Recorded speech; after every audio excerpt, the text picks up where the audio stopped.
انہوں نے اللہ تعالیٰ سے معافی کے جو ہے وہ کچھ کلمات سیکھے اور فوری توبہ کر لی، اور بے شک اللہ تعالیٰ نے قرآن پاک میں جا بجا فرمایا ہے کہ اللہ تعالیٰ معاف کرنے اور رحم کرنے پر جو ہے وہ قادر ہے، ٹھیک ہے۔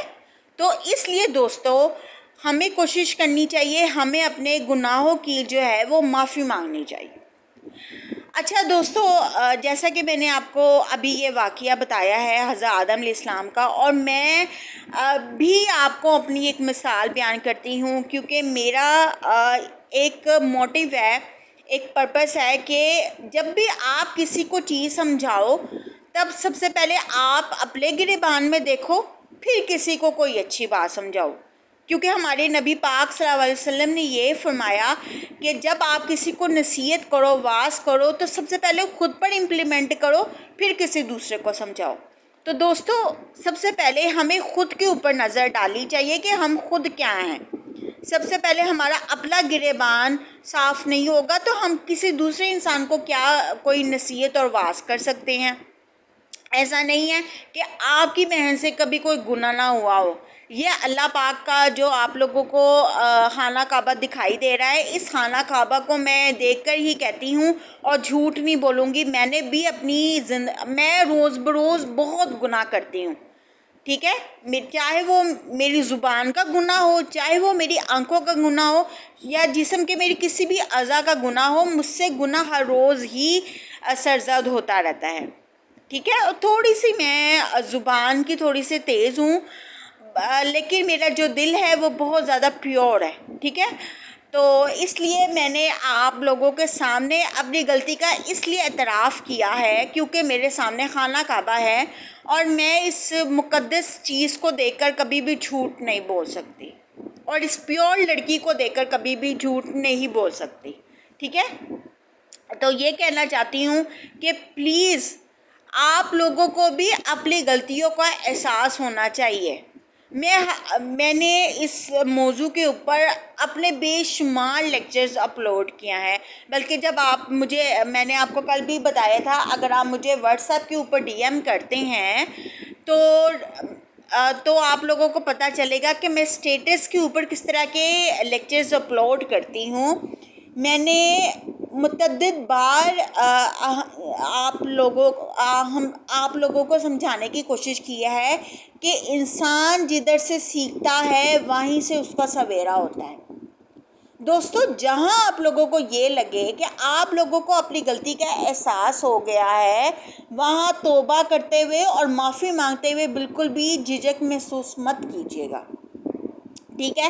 کیونکہ دوستو کوئی بھی انسان یہ دعویٰ نہیں کر سکتا کہ اس سے کبھی کوئی گناہ نہ ہوا ہو، کوئی غلطی نہ ہوئی ہو۔ آپ لوگ اپنی ضمیر کا موازنہ کیجئے، آپ لوگ اپنے آپ کا موازنہ کیجئے کہ آپ سے کیا کیا غلطیاں ہوتی ہیں۔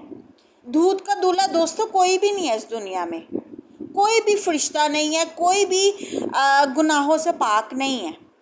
وی آر ناٹ پرفیکٹ پیپل۔ میں اپنی آڈینس کو بار بار یہی باور کرواتی ہوں اور یہی نصیحت کرتی ہوں کہ ہم جو ہیں وہ پرفیکٹ نہیں ہیں، ہم بہت زیادہ گنہگار ہیں، اور ہر انسان سے غلطیاں ہوتی ہیں، غلطیاں نہیں بلکہ گناہ ہوتے ہیں، اور ہم انسان کیا کہتے ہیں، بجائے ہم اپنی غلطیوں کو، اپنے گناہوں کو تسلیم کرنے کی بجائے ہم کیا کرتے ہیں، ہم اکڑتے ہیں۔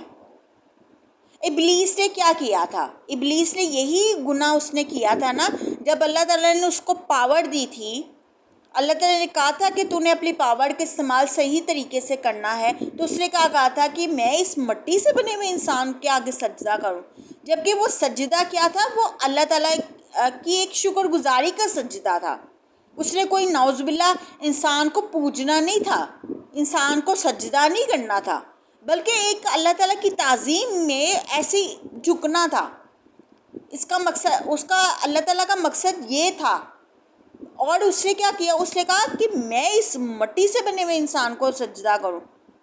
یہ وہ انسان جو زمین میں جا کر خون ریزی کرے گا، برے کام کرے گا۔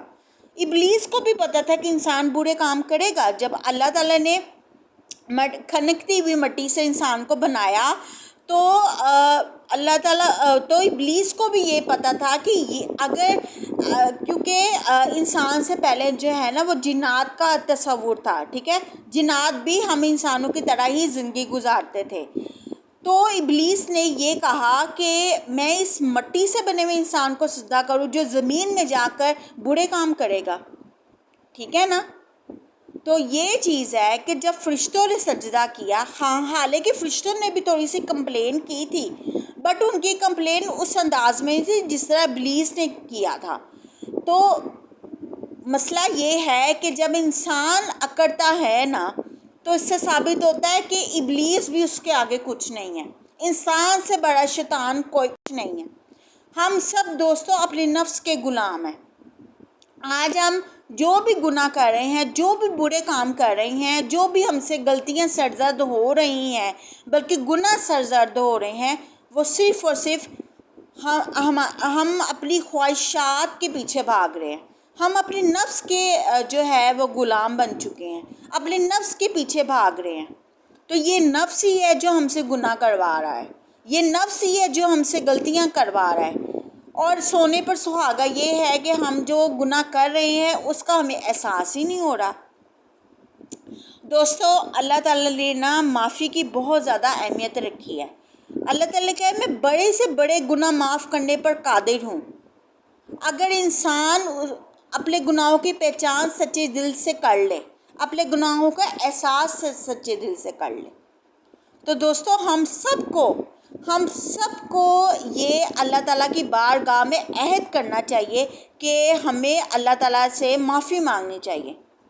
ہمیں اپنی زندگی میں توبہ کو لانا پڑے گا اگر ہم چاہتے ہیں کہ ہماری لائف پرفیکٹ ہو، ہماری لائف میں کوئی تکلیف نہ ہو، پریشانی نہ ہو، کوئی بھی دکھ نہ ہو، کوئی بھی آزمائش نہ ہو. تو ہمیں اپنی غلطیوں کی پہچان کرنا پڑے گی.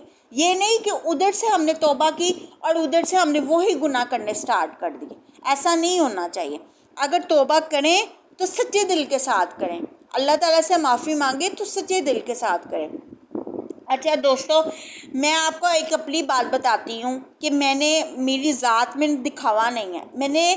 میں جب بھی کوئی اچھا کام کرنے جاتی ہوں نا تو وہ سچے دل کے ساتھ کرتی ہوں.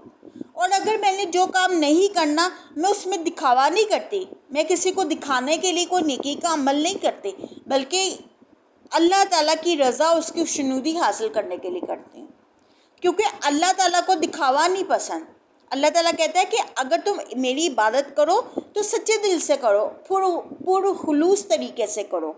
یہ نہیں ہے کہ آپ کی عبادت میں بھی دکھاوا ہو، کہ آپ دنیا کو دکھانے کے لیے عبادت کر رہے ہیں. نہیں، اگر آپ نے اللہ کو راضی کرنا ہے، اگر آپ نے اللہ کے بندوں کو بھی راضی کرنا ہے تو آپ کی نیت صاف ہونی چاہیے.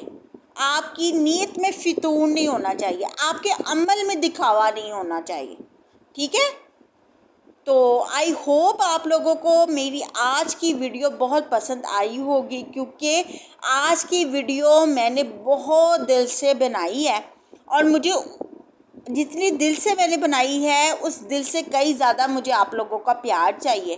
اور اگر مجھے آپ لوگوں کا پیار مل جائے گا تو ڈیفینیٹلی میری جو کامیابی ہو جائے گی. تو اگر آپ میری اسی طرح کی ایکسائٹنگ اور موٹیویشنل ویڈیوز چاہتے ہیں تو ڈونٹ فرگیٹ آپ لوگوں نے میرے یوٹیوب چینل کو سبسکرائب کرنا نہیں بھولنا، کیونکہ یہ چینل میں نے آپ لوگوں کے لیے بنایا ہے.